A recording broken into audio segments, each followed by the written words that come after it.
Take a moment or two to have Larry Pfeffer, who's a survivor of the Holocaust, to come up and say a few words and also to read the message that we have.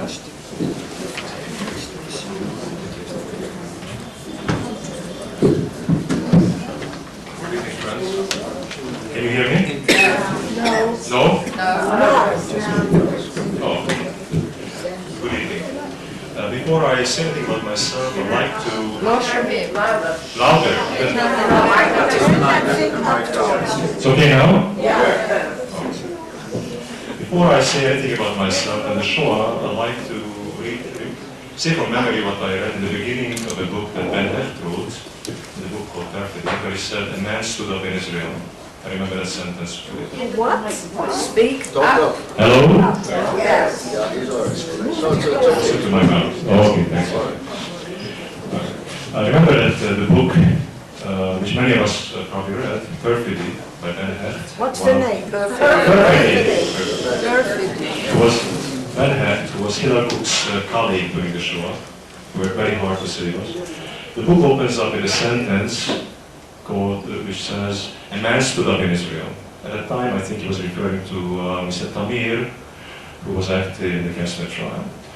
I like to say that two men stood up, many men stood up in Israel. One of them was Hillel, who really gave a great speech, and with a lot of courage, and he spoke about Emet. And Hillel Kook and his compatriots, his compadres, who worked almost alone, totally against all odds to save us, also stood up for us. And perhaps because of that I'm here, and many of my friends are alive, and many relatives who I know from Hungary. I was born in 1943, in the spring, in Budapest. It was a relatively peaceful time then, even though Europe was burning around us. Many of our brothers and sisters were already killed in Auschwitz and other death camps. But a year later, in 1944, in the spring, the tranquility of Budapest changed. The Nazis entered Budapest and the liquidation of the Jews started. Every day, 12,000 Jews got killed. A number of people worked to stop this. Hillel Kook is one of them. He's one of the major saviors, you might call it, our El Salvadors, our saviors. Another man who is also almost unknown in the Jewish community, just like Hillel Kook is, George Mantello, a Jew from Romania, who was working for the El Salvador embassy in Switzerland. Is responsible for stopping the trains from Budapest. And the third man and his colleagues, Rabbi Michael Weissmantel, also worked very hard in hell. He was in Bratislava. He was also taken to Auschwitz when he managed to jump off the train. And these three people together and some others did all they could to save us. And many of us because of that time of life. The time has come for the Jewish community and the Holocaust institutions to give recognition to these people. I, for the life of me, don't understand how it is that my children who grew up here in Israel never heard of these names. Yeah. Most of my friends never heard of these names from my colleagues.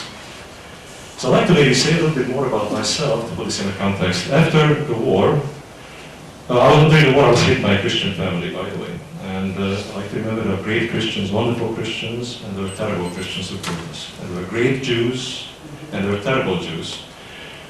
Hillel Kook was one of the great Jews, and his partners, and our other saviors. And there were some terrible Jews, well, our leaders, which just really boggles the mind. Rabbi Weiss, one of our stars, Nahum Goldman, who went to the State Department, that Hillel Kook expelled from the United States and had him drafted into the army. You can see the protocol of the State Department meeting in a book that was written recently by Professor Medofan White. Nahum Goldman characterized Hillel Kook as an adventurer. He said that he doesn't know what Hillel Kook is doing with the money that he is collecting. And he also said that Hillel Kook doesn't stand for organized Jewry. Thank God, because organized Jewry really was against us, it wasn't for us. And not just organized Jewry in the United States, but to some extent also, I have to say that organized Zionism in Israel. This is the truth. I'd like to say a few words, past the short.